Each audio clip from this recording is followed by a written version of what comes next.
বাপের বাড়িতে একটা বিশাল বড় বিপদ হয়ে গেছে, সেই কারণে আমাকে বাপের বাড়ি যেতে হলো। হ্যালো এভরিওয়ান, গুড মর্নিং সবাইকে। তো এখন আর গুড মর্নিং নেই, ঠিক আছে, মানে এখন দুপুর বা হয়ে গেছে, গুড নুন হয়ে গেছে।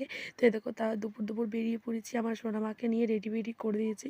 তো আমাদের এখান থেকে যেহেতু একটা বাস যায়, সেই কারণে বাসে করে যাব বলেই আমি এদিকে রেডি হয়েছি, মানে ভাত টাত খেয়ে নিয়েছি। মা এদিকে ভাত টাত বেরিয়ে দিয়েছিলো, মা ভাত টাত খেয়ে ঝটপট করে বেরিয়ে পড়েছে সোনামাকে ভাত টাত খাইয়ে। তো এই দেখো আমি রেডি হয়ে দাঁড়িয়ে আছি, মানে আমাদের বাসটা না অনেকটা লেট করে আসে, তো আমি অনেকক্ষণ তাড়াতাড়ি চলে এসেছি সেই কারণে।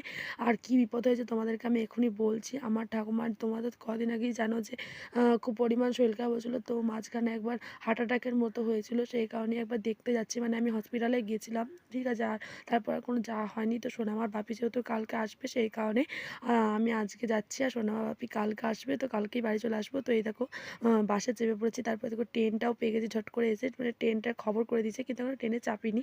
এই খাবারটা আবার খাচ্ছি, মানে অনেকক্ষণ ভাত খেয়েছি, তো খিদে পেয়ে গেছে। তো সোনামাকে এই বিস্কুটটা কিনে দিয়েছি, আর আমি এই কেকটা খাচ্ছি। তো তারপরে দেখো বাস থেকে নেমে পড়েছে, বাসে কোনো ভিডিও ক্লিপ নেওয়া হয়নি, যেহেতু আমার একা আসছি, একটু ভয় লাগছিলো, সেই কারণে। তো দেখো তারপর আমাদের এখানে বাসেও চেপে পড়েছি। বাসে মানে ট্রেন বাস সব কিছুই আমাদের মানে বাপের বাড়ি আসলে চাপতে হয়, কিন্তু বেশিক্ষণ টাইম লাগে না, কম 1 ঘন্টার মধ্যেই বাপের বাড়ি চলে আসা হয়। হ্যাঁ, তো ব্লগটা একটু দেখাচ্ছে নেক্সট কোনো ব্লগে।